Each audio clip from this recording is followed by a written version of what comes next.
Convention and the committee. So clearly, you've got some questions about just how far the Biden administration can go if they do get another term. And that's, again, something reflecting in the commentary from those on the CNN panel, on the MSNBC panel, and so on. But let's look at some of the reaction post-debates that came out, including from the likes of Governor J.B. Pritzker here in Illinois, and also the Illinois Republican Party. I posted this last night on X, just getting the initial reaction from some of the politicos. Here's the statement from Governor J.B. Pritzker. Says that the contrast between these two men was clear before the debate. It's even clearer now. The governor says, tonight voters were presented with a clear choice. A president working hard every day to improve the lives of all Americans, or a convicted felon, a selfish blowhard looking out only for himself. The contrast between these two men was clear before the debate. It's even clearer now. At every turn, Pritzker said, Donald Trump lied, rambled, and misled the American people about what a second Trump term would look like, but voters won't be fooled. This is a man who brags about ripping reproductive rights away from women, tried to gut health care for millions of Americans, shipped jobs overseas, and sold out the middle class to the wealthiest bidders. Trump's second term will only be worse. The governor of Illinois continues saying that Americans rejected Donald Trump's extreme MAGA agenda in 2020, and they'll do it again in November. Governor J.B. Pritzker, who, by the way, for several years now, it seems, has had this kind of rumor mill amongst some in the media that he's aiming to go to the White House himself. And when exactly would that be? Obviously, nothing during the presidential primaries, having Pritzker involved in that as a candidate. Maybe in 2028, who knows? But it'd be interesting to see what the governor's reaction is going to be when asked about Biden's performance at any kind of news conference. The governor does not have anything scheduled today, so we'll see if when he does have a public event, if he'll be asked specifically about Biden's performance. That all indication is some in the Democratic coalition, as they call it, have alarm bells going off, and even some chatter on the cable news networks of trying to find a different candidate for the 2024 election for Democrats. And again, all of this happening with still weeks before the August convention in Chicago. But the Illinois Republican Party released this statement. They said, following President Trump's resounding debates win in Atlanta, newly elected RNC committeeman for Illinois, Dean White, responded on behalf of the Illinois Republican Party with the following statement. The difference between President Biden's performance and the strong, definitive performance of President Trump could not be more clear. President Trump displayed why we need his leadership in the White House to bring down the cost of living for American families, to close Joe Biden's open border, and to give Americans confidence that we are leading from the front instead of covering from an out-of-touch career politician. There is a reason President Trump is leading in the polls across the country. The voters know that he is the leader this country needs, and it's why he'll win in November. Again, that's Dean White, an RNC committeeman from Illinois. So that's just some of the initial reaction. If you go even deeper into some of the other X accounts, like the Democratic Party of Illinois, you'll see just some of the posts they made. 10 hours ago, they said the bottom line, Donald Trump's a twice impeached, 34-time indicted figure with a history of undermining democracy, inciting violence, and seeking revenge on his enemies. He belongs nowhere near the White House. They also retweet Lieutenant Governor Juliana Stratton. I want a president that's going to protect our democracy and restore reproductive freedom for every American everywhere. There is only one person on this debate stage that will do that, Joe Biden. So you can skim through the Democratic Party of Illinois' social media and see some more comments there. But Tammy Duckworth, Illinois U.S. Senator, Democrat, she posted yesterday, retweeting the Democrats, a picture of Joe Biden smiling, the winner of tonight's debate. Also posting, tonight we saw the difference between a candidate who will continue to lead our country with dignity and defend democracy, and one who is not fit to spend 1 second more in the Oval Office. The clear choice, we must reelect Joe Biden. Who's with me? Duckworth says.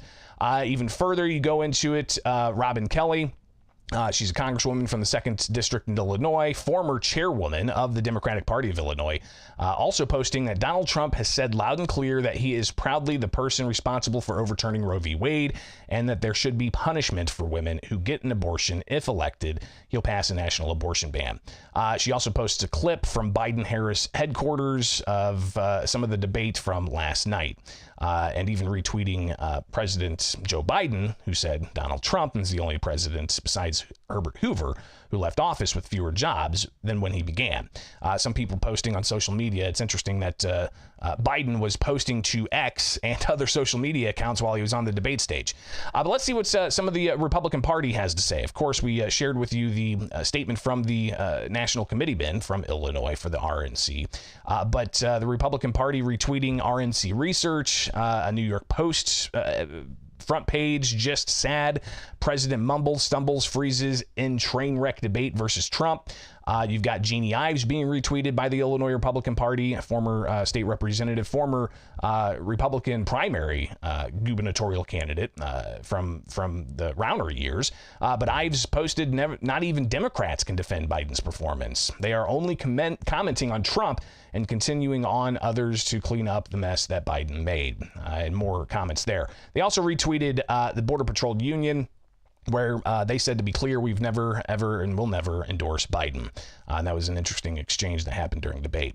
Again, drilling down even more into some of the others, Chicago Republican Party, active on X, they posted a tweet from Turning Point USA, highlighting the suckers and losers comments that were exchanged between Biden and Trump, and also some more posts there.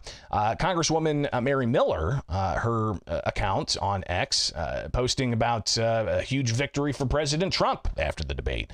She says the American people are horrified that the Democrats and the media have lied and cover up Joe Biden's severe cognitive decline. 47 will make secure the border, unleash American energy, save our economy, and make America great again. And she also goes on to post another clip from last night's debate, and this is an interesting exchange. The whole thing, there were several really fascinating exchanges from last night's debate. So just wanted to give you kind of an overview of both sides here, what their reactions were. And what's fascinating is to see the reaction from the political pundits immediately afterwards, like on MSNBC, an entire panel talking about concerns over panic within the Democratic Party following Biden's performance, to looking at the likes of Governor Pritzker, who says that there's a clear difference between the two candidates, and using issues like abortion to bolster the Biden campaign. So sometimes you got to step back and look at all of what's being said and make up your own mind there. So appreciate you being here with Illinois in Focus. Like, subscribe, hit that notification bell, go to America's Talking Network, and you'll be able to get updates when we post and go live each and every weekday morning. So make that happen with America's Talking Network on YouTube. I'm Greg Bishop. More coming up.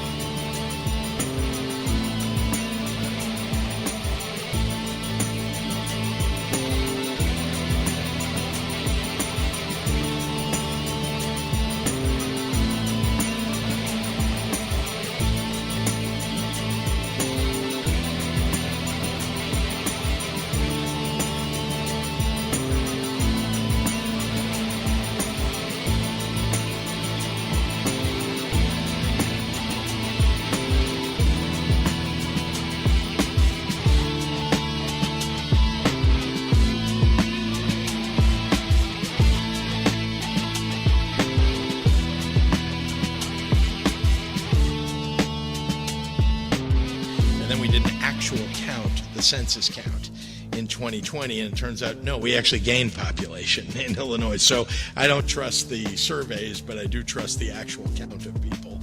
I'm really shocked that J.B. Pritzker is a population denier. Even more data coming out showing that Illinois continues to lose population. Welcome back. It is Illinois in Focus. I'm Greg Bishop with you daily. Be sure to like, subscribe, and hit that notification bell with America's Talking Network so you can be updated when we go live with our daily reporting. So if you go to thecentersquare.com, you'll see that there's been a lot of reporting over the years about Illinois' population decline, a decade of decline. We've seen numbers from the U.S. Census. We lost a congressperson in the most recent census, and year after year after year for 10 years straight of annual population decline. In some years it was 10,000, other years it was 30,000, other years it was 110,000. But regardless, the overall official census count had Illinois losing population. That's why we lost a seat in Congress. But Governor J.B. Pritzker, when asked about this time and again, and I've pulled up the record here, he's denied population decline. And we'll hear some of his comments over the past year and a half or so about being asked of Illinois' losing population. But it's not just the census data. We now have IRS migration data that was released recently, highlighting the population shifts within the country. And I pulled up the outflow, the inflow, and we're going to go through these numbers together just so you can get a sense of what exactly this spreadsheet spells out. So I'm going to pull this up and get out the calculator, and we're going to review this together. So you've got the 2022 latest data from the IRS. This is data that spells out how many tax returns there are. Right, so another indication of population, how many tax returns are filed in one state and another state, and they even break down maybe where some of the states are population are shifting to other states, or if they're moving out of the country, or if people are moving into the state or moving into the country. But if you look at the total migration numbers here from Illinois, this is just Illinois. All right, so I'm going to pull this up and get this squared up so we can run some of these numbers through the calculator to give you an idea of where we're at. So the bottom line here is that more than 80,000 people filed tax returns in other states, essentially. I mean, that's the bottom line here. But let's take a look at this. Illinois total migration, U.S. and foreign. So we're going to just go with this number. Total number of returns, total number of individuals. We'll go here. All right. So this is the state outflow. This is the number of people going out, the number of individuals going out. And if you take that number, 264,239, but look at the inflow, what do you get? Same number set here. You've got 176,953. Total number of individuals. This is IRS data, Internal Revenue.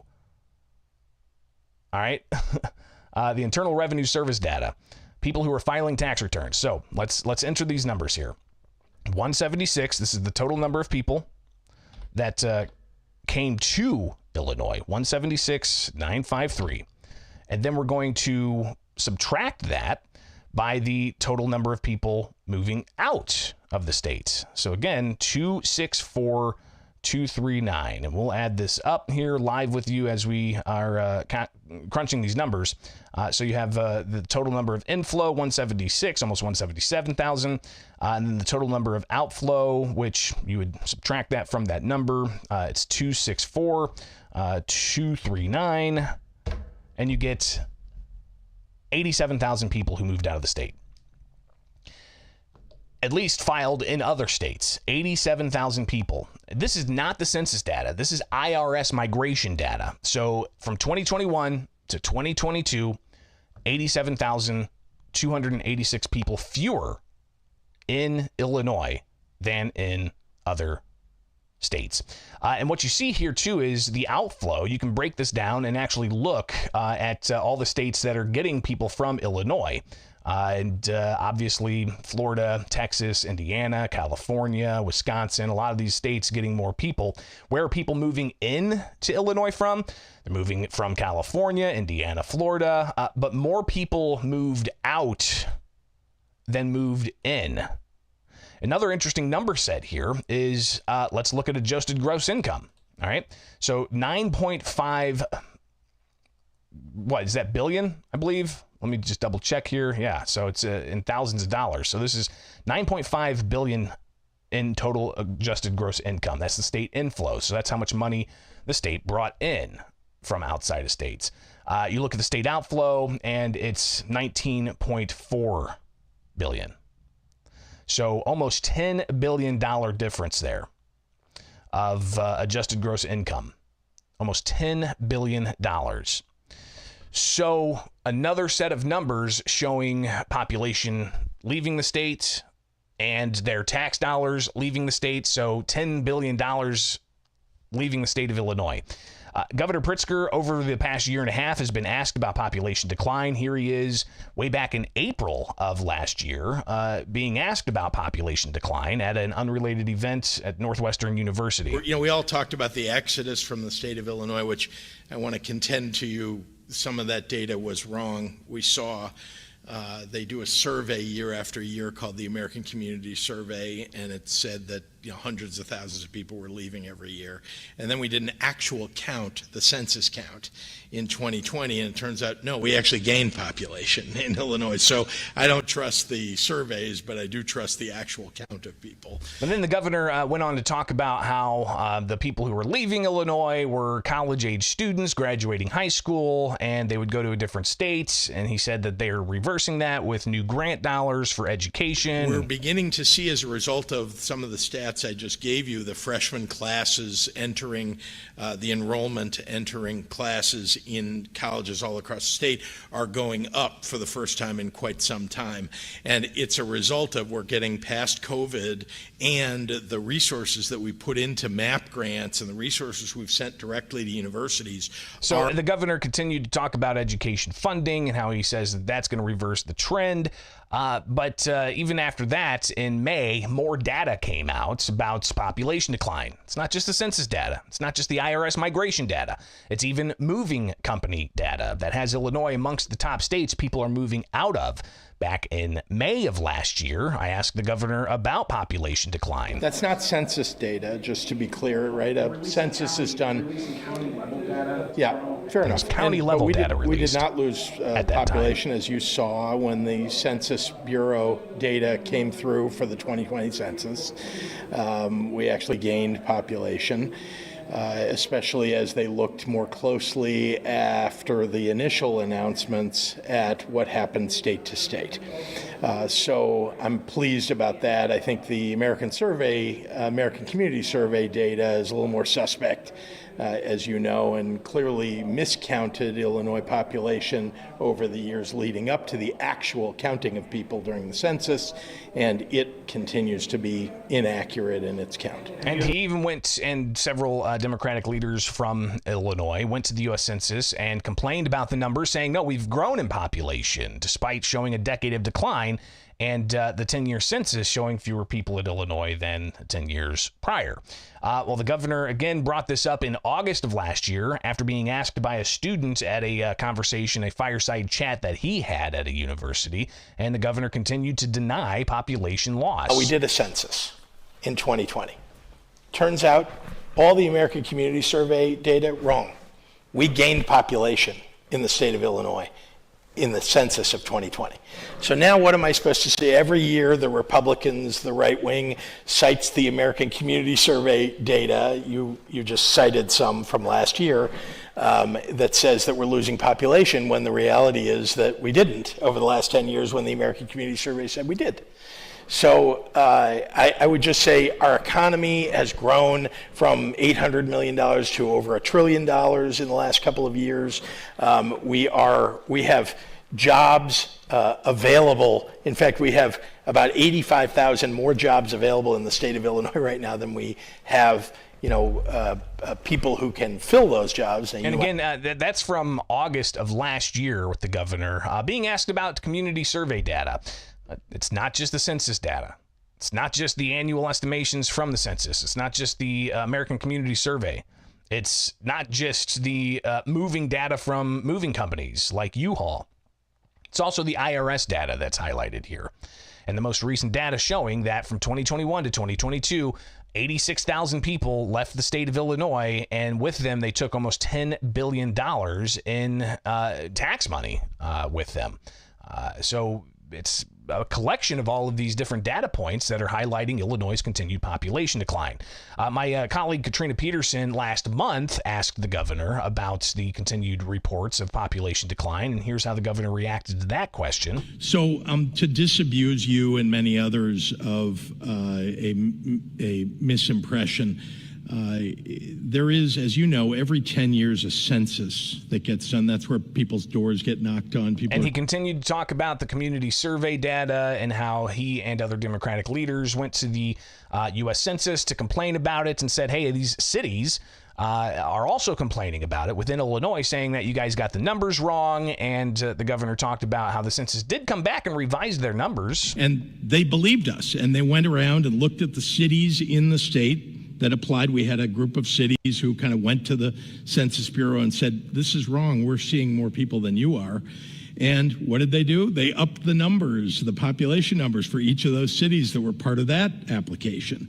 So it's clear there's something wrong with the ACS data. And I know you guys keep reporting that we're losing population based upon that inaccurate data, but you should take what I'm saying as truth, that actually when we count people, it turns out we're gaining.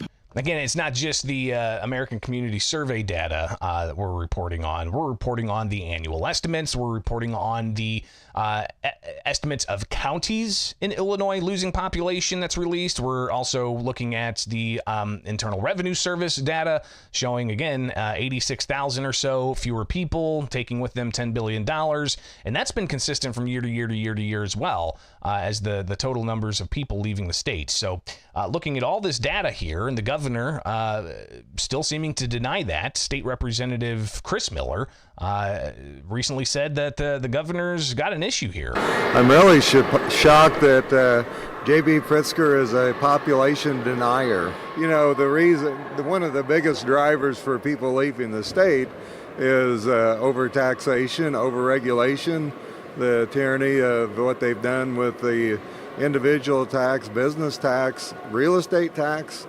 You know, when people are fleeing because of that, plus out of control inflation here, not only here, but everywhere right now because of the Biden-Pritzker policies. And so there's a lot of easy answers to these problems, but the first thing that you have to do is to admit that you have a problem and admit that your policies have created this mess. So Chris Miller, a little concerned about what he says is Governor J.B. Pritzker being a population denier.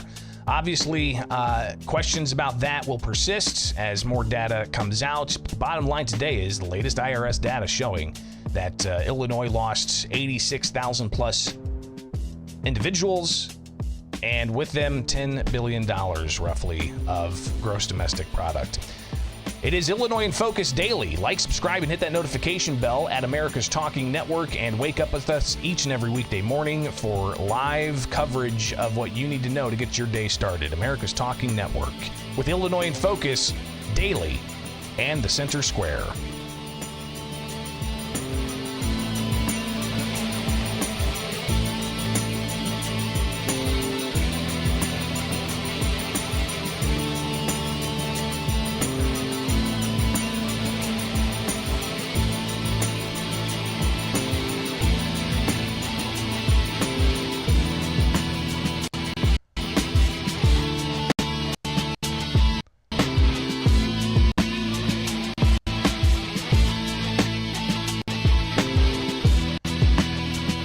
Some are questioning the use of tax dollars for violence intervention programs and summer youth jobs programs as concerns about violent crime persists. Welcome back, Illinois in Focus Daily. I'm Greg Bishop with America's Talking Network and the Center Square.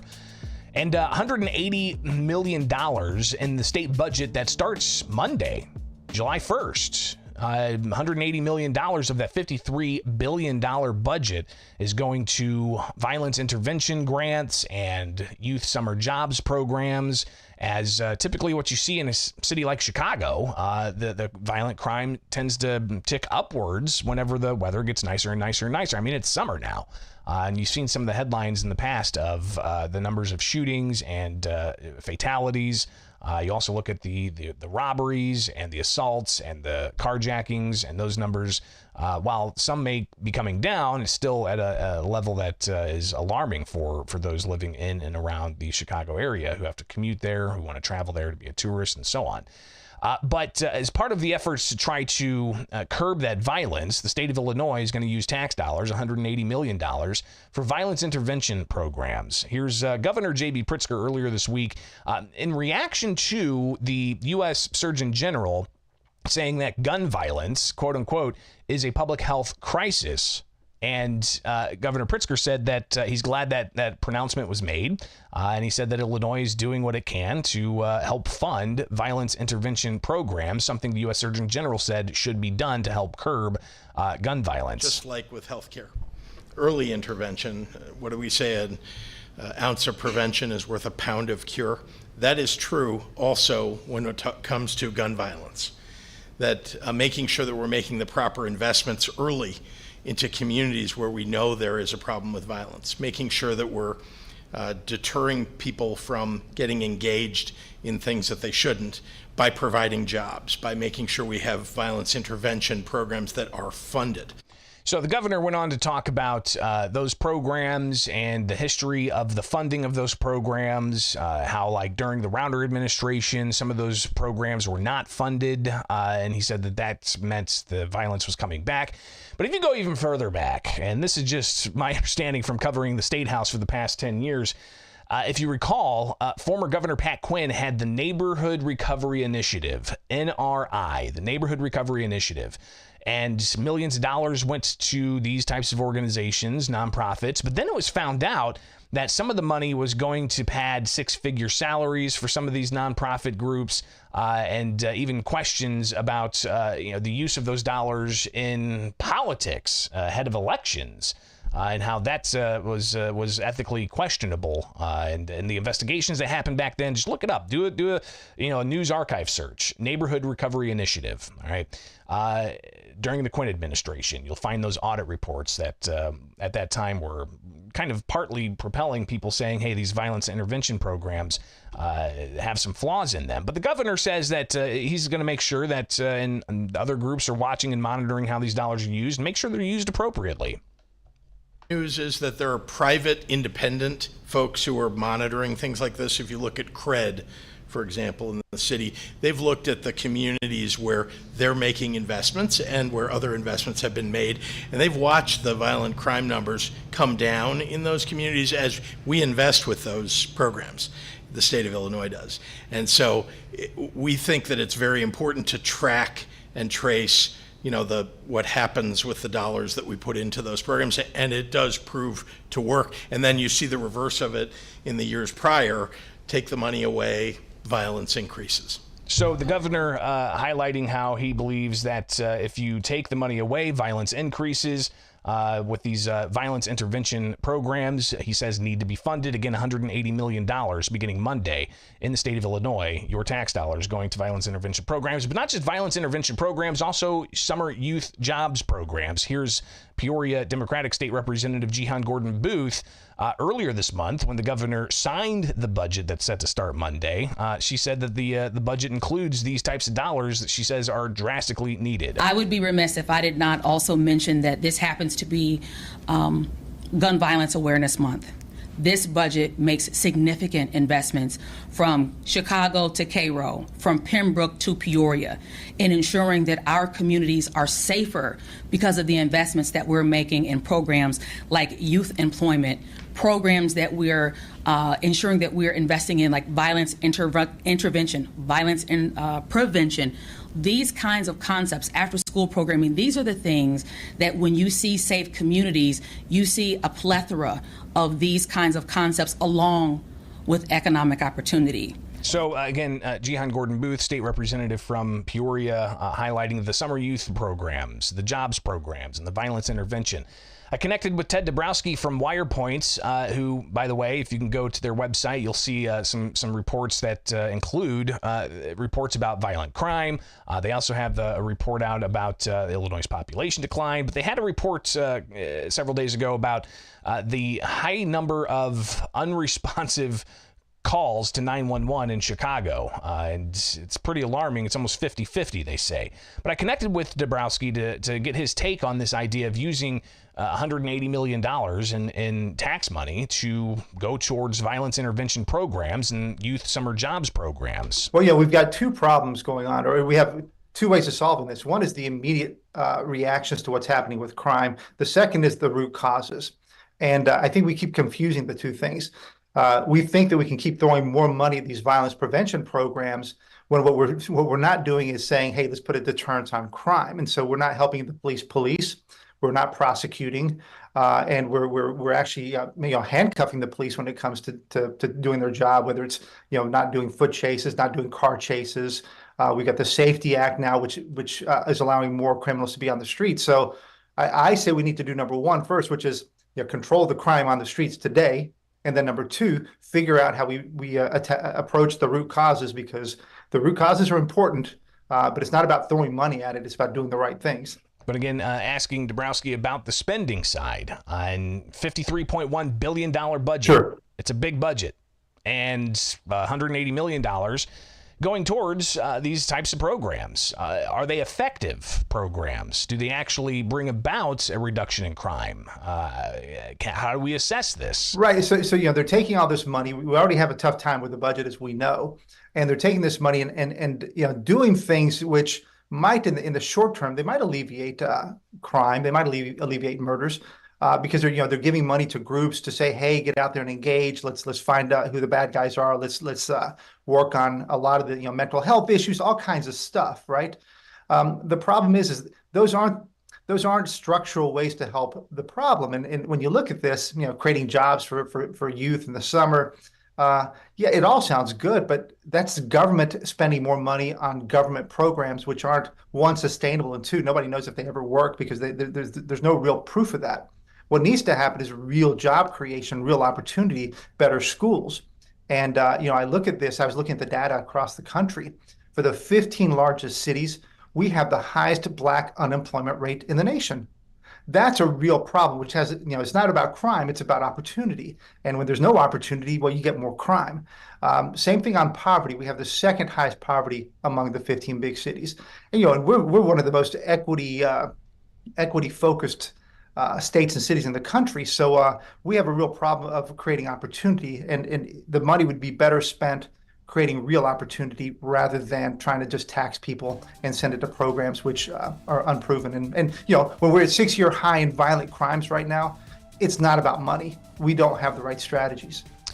Again, Ted Dabrowski from WirePoint. Go to WirePoint's website to learn more about their research. And I appreciate him taking time with me yesterday to go over and react to the $180 million going into violence intervention programs that starts with the budget beginning July 1st. It is Illinois in Focus with America's Talking Network and the Center Square. Be sure to go like, subscribe, and hit that notification bell with America's Talking Network each and every weekday morning, waking up with you. And don't forget also to subscribe to Illinois in Focus wherever you subscribe to your podcasts. That's where you'll get the weekend edition of Illinois in Focus with myself and Dan McCaleb from the Center Square. But you'll also get the daily podcast here each and every weekday morning with Illinois in Focus Daily. All right, make it happen. Greg Bishop, have yourself a wonderful weekend, and we'll see you back here on Monday with more of Illinois in Focus Daily.